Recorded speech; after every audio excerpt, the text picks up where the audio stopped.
আজিৰ তাৰিখত doctor engineer বহুত আছে, ভাল মানুহ ডাঙৰ মানুহ বহুত আছে, ভাল মানুহ নাই। আৰু ৰমানাথ বৰুৱা ছাৰৰ যিয়ে চৰ খাইছে সি জীৱনত উন্নতি কৰিছে। সেই চৰটো মোৰ গালত নপৰে, সেইকাৰণে হয়তো মোৰ সেই উন্নতিখিনিৰ পৰা বঞ্চিত হ'ল। শিক্ষাগুৰু এজনেও গালি দিলে নিশ্চয় বেয়া পাই নিদিয়ে, আপোনাৰ ভাল আৰু ভৱিষ্যত মংগলৰ বাবে দিয়ে। কেতিয়াবা গালিও দিয়ে, অকণমান টান কথা হয়, সেই আশীৰ্বাদ তুলি ল'ব। সুনাগৰিক এজনেহে কিন্তু সুসমাজ আৰু দেশ এখন, ভাল দেশ এখন নিৰ্মাণ কৰিব পাৰে। অকল অসামৰিক সেৱাৰ বিষয়ে হোৱাৰ বাবে বা ডাক্তৰ ইঞ্জিনিয়াৰ হোৱাৰ বাবে আপোনালোকে শিক্ষা গ্ৰহণ নকৰিব।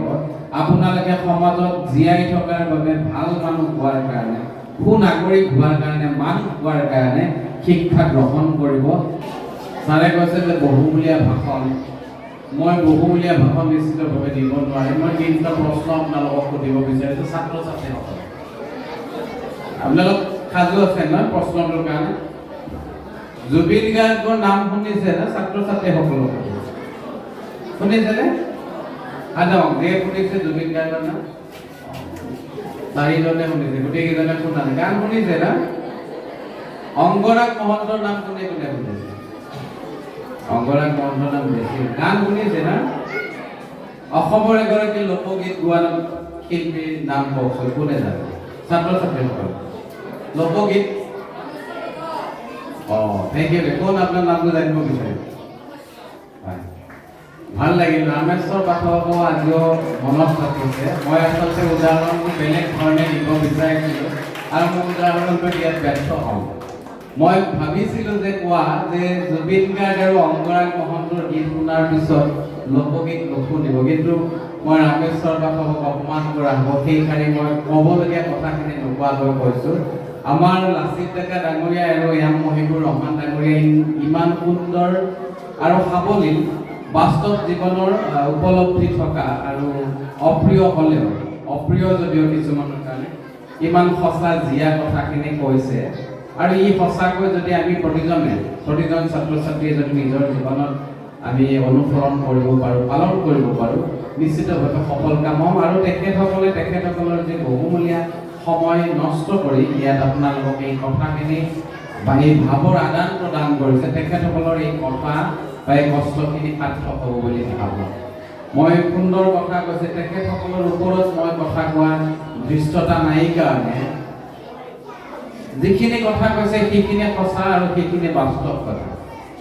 মই ছাত্ৰ ছাত্ৰীসকলক মোৰ ব্যক্তিগত জীৱনৰ কথা দুটাই শ্বেয়াৰ কৰিছোঁ। যিহেতু এই অনুষ্ঠানত মুখ্য অতিথি হিচাপে আমন্ত্ৰণ জনাইছে, মই দীঘলীয়া আৰু বহুমূলীয়া ক'ব নোৱাৰিম, কিন্তু মোৰ জীৱনত, বাস্তৱ জীৱনত কিছু অনুভৱ আপোনালোকৰ সৈতে মই মত বিনিময় কৰিব বিচাৰিম। মই নলবাৰী দেৱীৰাম উচ্চতৰ মাধ্যমিক বিদ্যালয়ত পঢ়িছিলোঁ। ছাত্ৰ ছাত্ৰীসকলক কৈছোঁ, অভিভাৱক আৰু শিক্ষাগুৰুসকলক কোৱা নাই।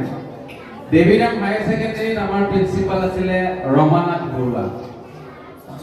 ৰমানাথ বৰুৱাক যদি আজিও দেখা পাওঁ খুবকে ভয় লাগিছে আমাৰ। আজিও মোৰ 45 ইয়াৰ্ছ, মোৰ 45 বছৰ বয়স। আজিও ৰমানাথ বৰুৱা ছাৰ জীৱিত আছে। ভগৱানে তেখেতক শতায়ু বৰ্ষ প্ৰদান কৰক, সুস্থ শৰীৰ প্ৰদান কৰক। ৰমানাথ বৰুৱা ছাৰক যদি আজিও দেখা পাওঁ কিবা ভয় লাগি যায়। সেই কথা কৈ থাকিলে কথা বন্ধ হৈ যায়। কিয় জানেনে? ৰমানাথ বৰুৱা ছাৰ এগৰাকী সুপ্ৰশাসক, দক্ষ প্ৰশাসক, ভাল শিক্ষাবিদ আৰু সঁচা অৰ্থত গুৰু।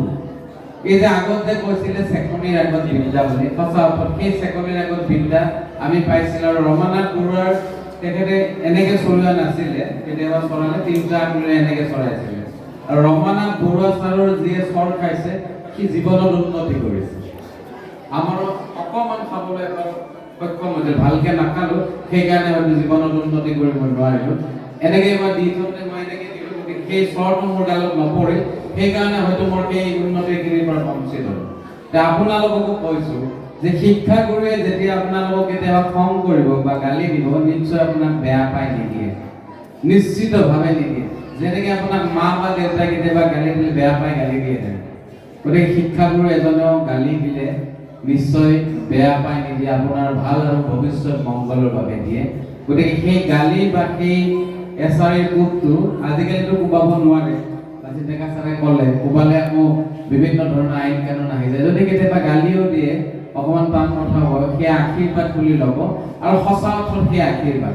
ৰমানাথ বৰুৱা ছাৰৰ সেই আশীৰ্বাদ পূৰ্ণভাৱে নাপালো কাৰণে হয়তো আজি জীৱনৰ সাৰ্থকতা নাথাকিল বা যি আমি উন্নতি কৰিব লাগিছিল আমাৰ বক্তাসকলে কোৱা লেখকৰ সমাজত ডাক্তৰ ইঞ্জিনিয়াৰ আজিকালিতো ডাক্তৰ ইঞ্জিনিয়াৰ প্ৰাধান্য প্ৰথম আপুনি যি নকৰিলেও আপুনি যদি ভাল ক্ৰিকেটাৰ হয় ভাল খেলুৱৈ হয় ভাল গায়ক হয় পঢ়াটো লাগিবই কাৰণে আজি হিমা দাস দৌৰবিদ হিমা দাস খেলৰ জৰিয়তে তেওঁ সুখ্যাতি লাভ কৰিছে লাভলীনা বৰগোহাঁই বক্সিং বা বিভিন্ন ধৰণৰ আপোনালোকে মই কৈ শেষ কৰিব নোৱাৰিম সকলোৱে নিজৰ নিজৰ ক্ষেত্ৰত এটা পাৰদৰ্শিতা আছে কিন্তু তেওঁ কৈ এটা সময়ত কিন্তু শিক্ষাৰ দৰকাৰ হ'ব সেইকাৰণে কৈছোঁ যে অকল অসামৰিক সেৱাৰ বিষয়ে হোৱাৰ বাবে বা ডাক্তৰ ইঞ্জিনিয়াৰ হোৱাৰ বাবে আপোনালোকে শিক্ষা গ্ৰহণ নকৰিব আপোনালোকে সমাজত জীয়াই থকাৰ বাবে ভাল মানুহ হোৱাৰ কাৰণে সুনাগৰিক হোৱাৰ কাৰণে মানুহ হোৱাৰ কাৰণে শিক্ষা গ্ৰহণ কৰিব আজিৰ সমাজত ডাক্তৰ ইঞ্জিনিয়াৰ সুপ্ৰতিষ্ঠিত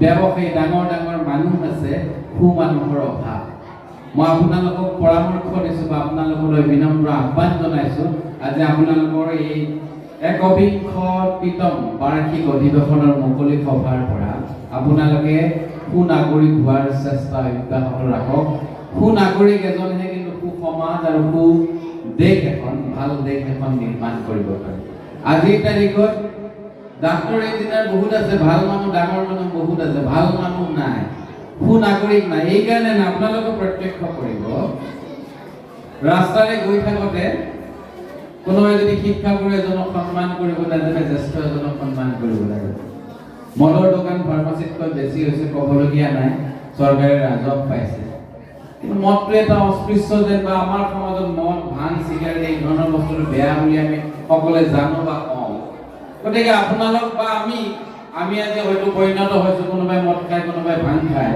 কোনোবাই চিগাৰেট খায় খাব নালাগে নাখাব পুনৰবাৰ কৈছোঁ কিন্তু এই যে প্ৰৱণতা এই প্ৰৱণতাটো বেয়া আৰু যে কোনোবাই প্ৰাপ্তবয়স্ক হোৱাৰ পিছতো কেতিয়াবা অকণমান তামোল খাইছে কিন্তু যে এইজন মোৰ শিক্ষাগুৰু মোক পঢ়ুৱাইছিল শংকৰদেৱ হাইস্কুলত তেওঁৰ আগত নাখাওঁ এই তামোলটো বা মই বেয়া বস্তুটো এই যিটো মান্যতা বা সন্মান এই সন্মান যেন ক'ৰবাত লাঘৱ হৈছে বা ঘৰত আনন্দ আৰু সম্পৰ্কৰ চমক বজাই ৰাখিবলৈ জৰুৰী হৈছে সকলো আনন্দময় মুহূৰ্তত মৰমৰ উপহাৰ দিয়াটো সেইবাবে মধুশ্ৰী জুৱেলাৰ্ছে আনিছে সকলো ৰঙীন ক্ষণৰ বাবে বিশেষ গহনা হীৰাৰে হওক সোণৰে হওক বা ৰূপৰে হওক শ্ৰেষ্ঠ ডিজাইনছ আৰু হলমাৰ্কযুক্ত গহনাই ৰাখে সম্পৰ্কক নিখুঁত তেনেহ'লে আজিয়ে আনক আনন্দ মধুশ্ৰী জুৱেলাৰ্ছৰ সৈতে যোগাযোগ কৰক